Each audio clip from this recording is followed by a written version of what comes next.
Hello guys, শুভ সকাল। এখন ইবনাথ কটা বাজে ঘড়িতে? 10টা বাজে। গাইস, আমাদের ঘড়িটা হচ্ছে যে ভুল। এখন বাজে সকাল 8:30। আর ইবনাথ ঘুম থেকে উঠে আমার কি করছো?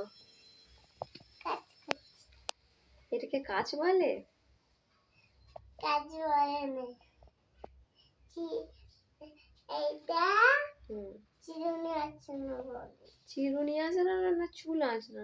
চুল সকালবেলায় আছে আমি না। মাথা যাচ্ছি, ও একদম এসে চলে এসেছে।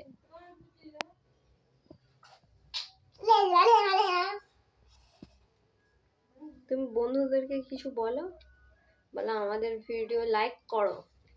আমাদের ভিডিও লাইক করো, আচ্ছা সাবস্ক্রাইব করে দাও। বলে দেখা হচ্ছে দেখা হচ্ছে পরে। বাই করে দাও।